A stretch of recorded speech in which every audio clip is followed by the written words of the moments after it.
Right now on Hoosier News Source, dropping temperatures, increasing homeless population. Find out what the local community does for those in need during the cold winter months. And with a new semester comes new renovations. Find out what's to come. And I have the details on this week's midweek warm-up as well as the forecast for the IU-Purdue basketball game this Sunday.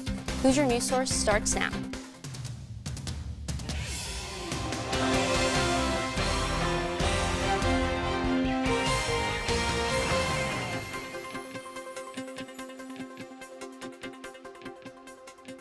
Hello and welcome to this week's episode of Hoosier News Source. I'm Mike Farina. And I'm Courtney Sisk.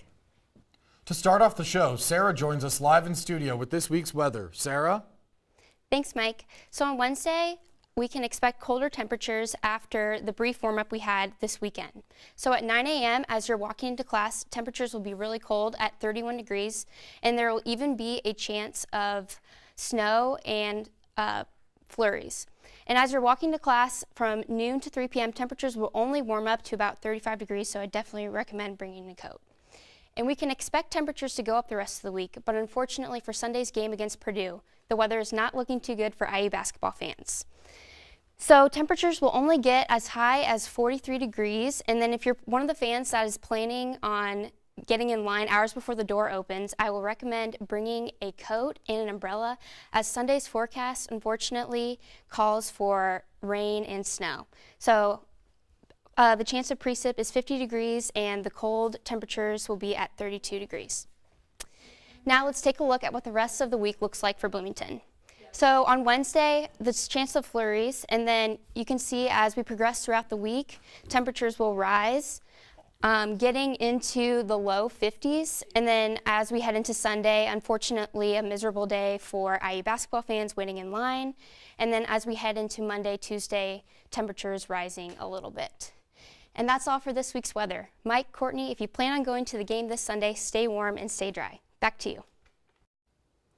Flu season is in full force this year, and Indiana is one of the states listed as widespread activity. According to the CDC, this year's flu outbreak is about to become one of the most active. The strand H3N2 is a particularly dangerous form, and the total number of influenza-associated deaths in Indiana has reached 25. The School of Informatics, Computing and Engineering opened up its new home at the start of the semester. Hoosier News Source reporter Andrew Lamparski has a special look inside of the state-of-the-art building. Classes have officially begun at Luddy Hall, the brand new informatics building at the corner of Woodlawn and Cottage Grove Avenue. Construction began on the $42 million building in 2015 and is now home to SICE, the School of Informatics, Computing and Engineering. With an auditorium, classrooms, study rooms, a career services center, and even a cafe, SICE Dean Raj Acharya says Luddy Hall was designed with students in mind. If you walk through Luddy Hall, you'll find a lot of rooms which are open to students, and they can congregate, work with each other. These are all focus rooms, collaboratory rooms. During the day, Luddy Hall is lit almost entirely by natural light, a concept the school calls sharing the light. The building also has views ranging from Ballantyne Hall all the way to Memorial Stadium. It was a lot more modern than I was expecting, but I've noticed IU keeps doing that with their newer buildings. I'm here just outside of Luddy Hall on Woodlawn Avenue. While the building is admired for its architecture, it was designed specifically to keep up with evolving technologies for years to come. When technology changes, the infrastructure doesn't need to change, the physical infrastructure. The physical infrastructure is designed for the future and adaptability, but what changes is the electronic equipment and the computing equipments. SICE was previously broken up into several different buildings, including Lindley Hall and Wells Library. The move to Luddy Hall enabled the school to bring all of their different components under one roof. For now, students are getting used to the new building and learning to take advantage of all of its features. I have one class in here, but then two of my classes are moving into here. But I do know that there's a lot more updated technology in more places, but I know there's also lounges, there's a cafe. For Hoosier News Source, I'm Andrew Lamparski. The 124,000 square foot building will have its official dedication in April. For more information on Luddy Hall, visit sice.indiana.edu. When he's not doing archival work and research at the Herman B. Wells Library, the IU librarian Akram Kabibulev is communicating with fellow Middle Eastern librarians worldwide. Akram was named the president of the Middle East Libraries Association in November. He specializes in Middle Eastern, Central Eurasian, and Islamic studies in the library. MELA is a global organization that allows Middle Eastern librarians to communicate with one another, promote research, and distribute Middle East library materials. Akram's responsibilities as president include directing MELA's annual November conference and leading the association's year-round activities. This past Tuesday, Indiana University faculty, staff, students, and community members gathered to celebrate the addition of a new regional academic health center on campus. The building is expected to be completed in 2020 and will include a cancer center, surgical services, a women's center, neonatal intensive care, a trauma center, and a new program in dentistry. Work on the site will begin within the next few weeks. Residents of Forest Quadrangle had to move from one tower to another at the start of the semester due to recent renovations. IUS-TV reporter Carson Blackwell has more on the story. Since the school year started, only one of Forest Quadrangle's 2 towers has been inhabited by students due to ongoing renovations. Early in the first semester, Forest administration announced to students that they would be moving from the A tower to the B tower after winter break. Forest resident Margarita Castellanos is one of hundreds of students affected by the move. Let us into the new rooms, so you had to pack up all your stuff before the week of finals or after finals were over, and then people would come and move the stuff. The $15 million renovation began in May 2017 and is expected to end in June 2018. As for the communication between management and the residents, some students have mixed feelings. It wasn't really communicated well at the beginning. We didn't know when we were going to move, anything like that, until the very end of the semester. We didn't know what to expect over there. We didn't have any information until the very last few weeks of the semester. RA was really nice and helpful, and then they gave us boxes and they gave us tape and stuff, and if we had any questions, we could just ask our RA or people downstairs. I'm here in the newly renovated Forest B Tower. While switching towers frustrated some students, they also found great benefits in living in the new tower. Some of the new amenities in the B Tower include pod bathrooms, a new first floor lounge, card readers for all dorm doors, and a new sprinkler system throughout the building. And we had communal bathrooms in our old tower, and now we have 6 pods, and then 4 sinks off to the girls' side, and then 4 other sinks in the boys' side. It wasn't fun, removing in everything and packing everything up, but I like the new tower. Now that the move is completed, students are finally settling into their new rooms for the new semester.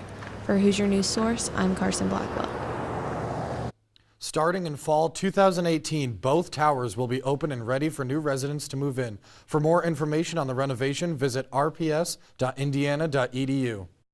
Staff at the Shalom Community Center are not closing their doors to homeless individuals in Monroe County due to the dropping temperatures and heavy snowfall.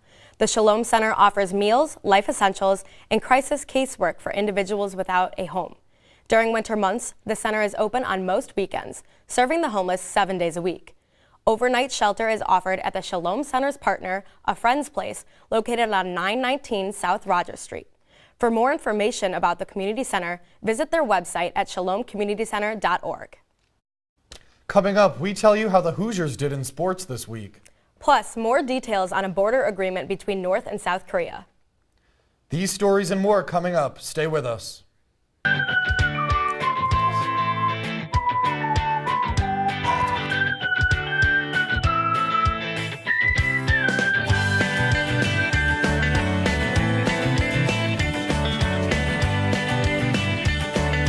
And it's an honor to be here.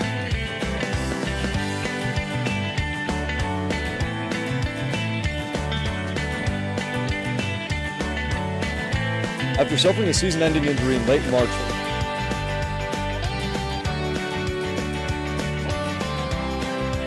As you can see behind me,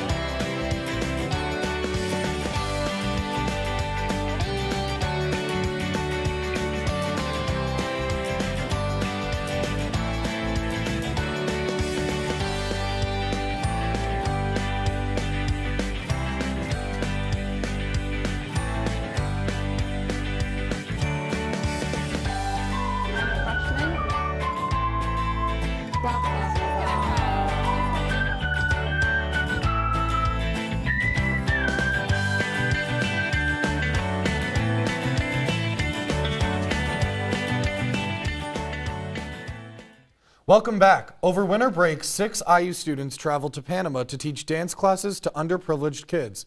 The week-long program was organized through the international nonprofit organization Movement Exchange. Movement Exchange has bases in Panama, Brazil, and the United States. The IU chapter holds free weekly dance classes at Girls Incorporated of Monroe County, Boys and Girls Clubs of Bloomington, and Middle Way House. Moving on to the most recent news around the world, one violent event being the Taliban claiming responsibility for a deadly attack at Kabul's Intercontinental Hotel Saturday. 6 gunmen entered the hotel's restaurant and demanded they find and kill foreigners. The number of deaths remain unclear, but local news outlets say it's around 50. The 14-hour standoff occurred between gunmen and police while hotel guests hid in their rooms and tried escaping through windows. A border agreement was reached between South and North Korea after Kim Jong-un stated he will send a team to compete in the Winter Olympics next month and allow the 2 teams to march under one flag. South Korean President Moon Jae-in gave credit to President Trump, saying Kim Jong-un's decision to begin a dialogue with the South likely could be a result of the Trump administration's sanctions and pressure. An avalanche threat in Switzerland has cut off a popular ski resort for the second time in 2 weeks. Tourists had to be airlifted out of the Sarmat Resort Sunday. The roads and railway services have all been shut down as the snow continues to fall. The avalanche risk across the Alps is at a maximum threat of 5, and this is the second time this month the residents have been evacuated due to snowfall. Many IU sports teams were back in action this weekend. IUS TV sports reporter Andrew Walker joins us in studio with the highlights. Andrew? The women's basketball team was in East Lansing, Michigan, battling the Michigan State Spartans on Saturday. And with Jalen Penn taking home the Big Ten Freshman of the Week, the Hoosiers took the victory over Michigan State. The Indiana men's basketball team took home the win last night in Assembly Hall, taking down the Maryland Terrapins in a late-game nail-biter, 71-68. Juwan Morgan, unsure if he would be able to play after spraining his ankle in the first half of last game against Michigan State, dropped by 25 points and scooped up 5 rebounds. The Hoosiers are now 12-8 overall and 5-3 in Big Ten play. The Hoosiers' next game is on January 24th at Illinois. The number 13 Indiana women's water polo team fell short against number 5 Arizona State in Santa Barbara, California, 10-3. This was their first loss on the season, and they look to bounce back against Toronto on January 27th.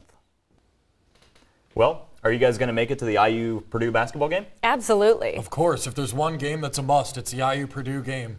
No better rivalry than them two. Yeah, it's great, and it was awesome that Juwan Morgan played after that ankle injury. Fantastic. I think everyone was happy about that quick turnaround. He truly is an inspiration to all. Well, thank you so much, Andrew. That's all we have for you this week. For more campus and local news, visit our website at iustv.com. And like us on social media. Like us on Facebook at IUSTV News and follow us on Twitter at Hoosier NW Source. From all of us here at IUS TV, thank you for watching, and we'll see you next week.